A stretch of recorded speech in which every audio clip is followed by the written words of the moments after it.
Halo dulur, selamat datang di Madrid United, channel fans MU paling netral. Menang dipuji, kalah dibully. Di video kali ini akhirnya kita bisa membahas beberapa berita terbaru dari Manchester United. Setelah cukup lama tidak ada berita yang menurutku menarik untuk dibahas. Tapi kali ini kita akan kembali membahas beberapa berita terbaik di sekitar Manchester United. Tanpa berlama-lama lagi, langsung aja kita masuk ke berita yang pertama.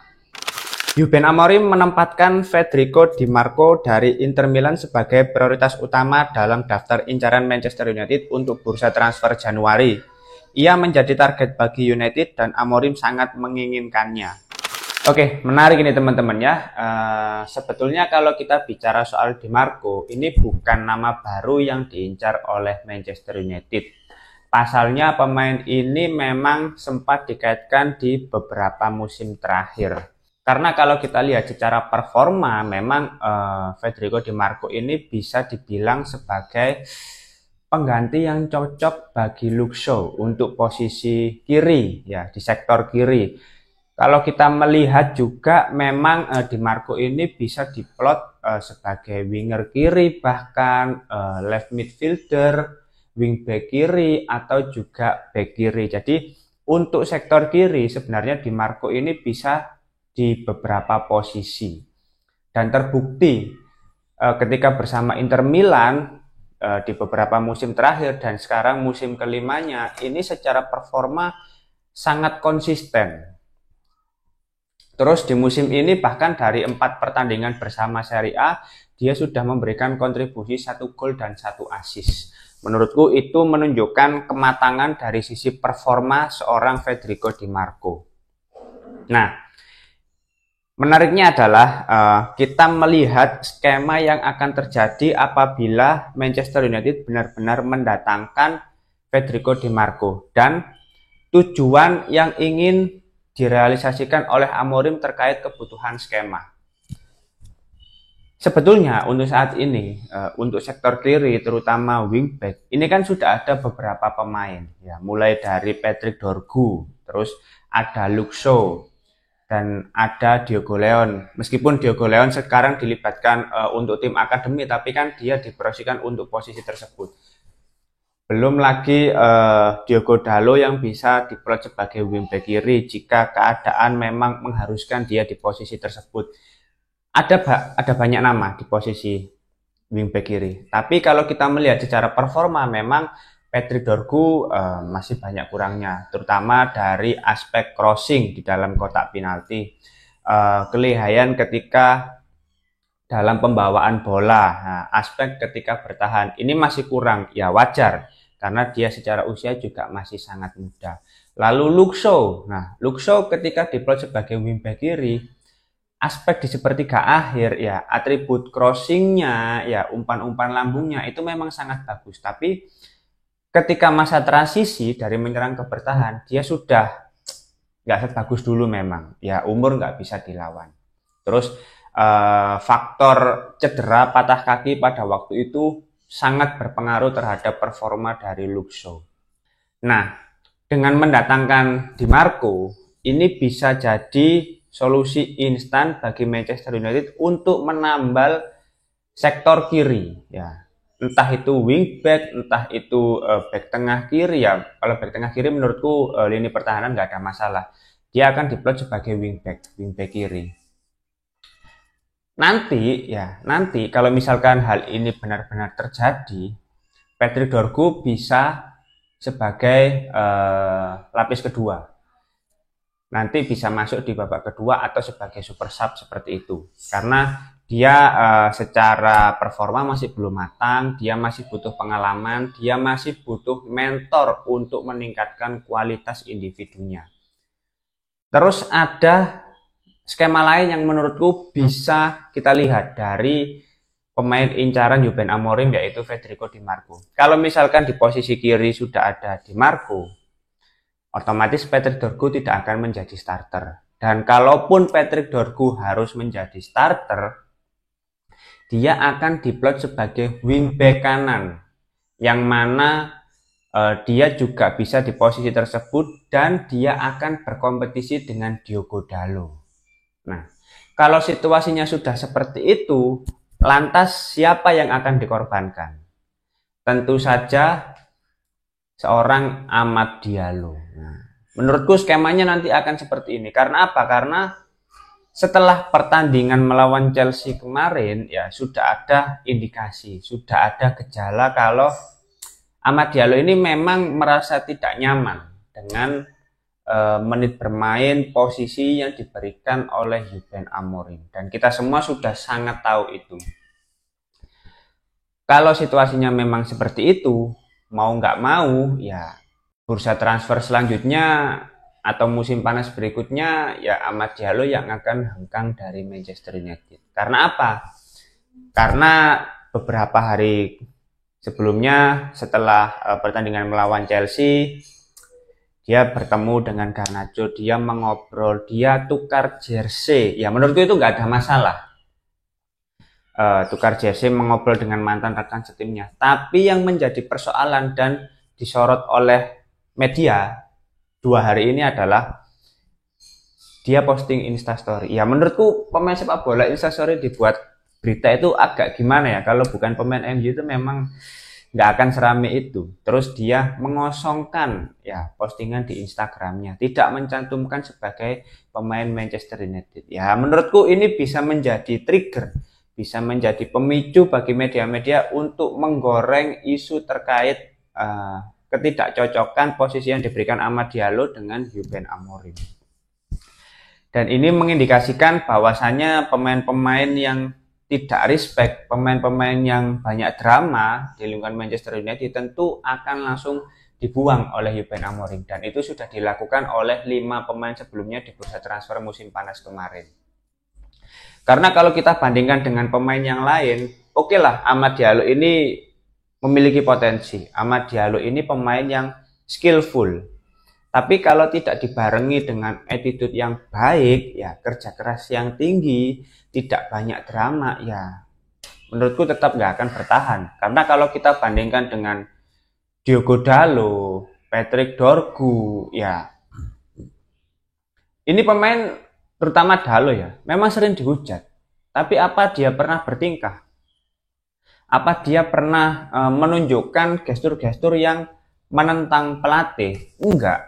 Meskipun dia pernah melakukan tendangan penghancur karir di era Erik ten Hag saat melawan West Ham, tapi secara sosial media, gestur-gestur di atas lapangan, di luar lapangan, itu menurutku nggak pernah dia lakukan. Kalau kasus ten Hag ya sebetulnya itu opini orang-orang aja gitu loh, meskipun kita tidak tahu kebenarannya. Tapi berbeda dengan Amad Diallo. Dari sini kita bisa melihat bahwasannya memang kembali lagi terkait kebutuhan Amorim di sektor kiri, nggak ada salahnya juga mendatangkan Federico Di Marco, karena dia secara pengalaman, secara performa lebih matang, dan di Inter Milan dia juga tampil cukup stabil, dan harapannya dia bisa memberikan kontribusi yang instan, memberikan dampak instan ketika bergabung di Manchester United. Sama halnya yang sudah dilakukan oleh Bryan Mbeumo. Matheus Cunha masih belum membuktikan, tapi secara performa sebagai sebuah tim dia cukup oke sejauh ini. Terus Benjamin Sesko. Nah, Benjamin Sesko ini kan karena masih muda, akhirnya dia juga butuh mentor. Nah, karena kalau kita lihat sektor wingback ya, terutama sisi kiri, ini sangat-sangat apa ya? Sangat penting menurutku. Aspek di lini tengah ini sangat penting, makanya butuh pemain yang lebih berpengalaman.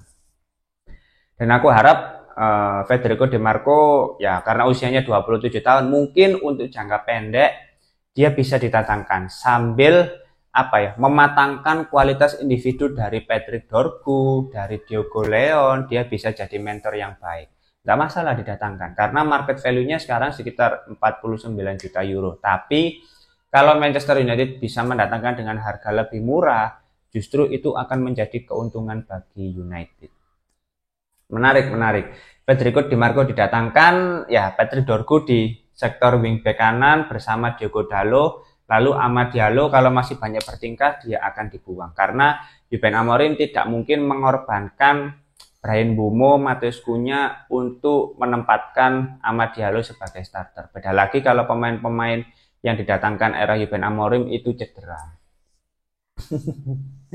Ya agak gimana ya, tapi memang sepak bola seperti itu. Kalau kamu banyak bertingkah, attitude-mu tidak baik, ya mau nggak mau harus dibuang. Karena kita sebagai fans klub, bukan fans individu, bukan fans dari pemain-pemain Manchester United. Kita lebih mengutamakan kepentingan klub, kepentingan Manchester United. Pelatih, pemain bisa diganti, tapi klub akan terus bertahan sampai selamanya, sampai kiamat tiba.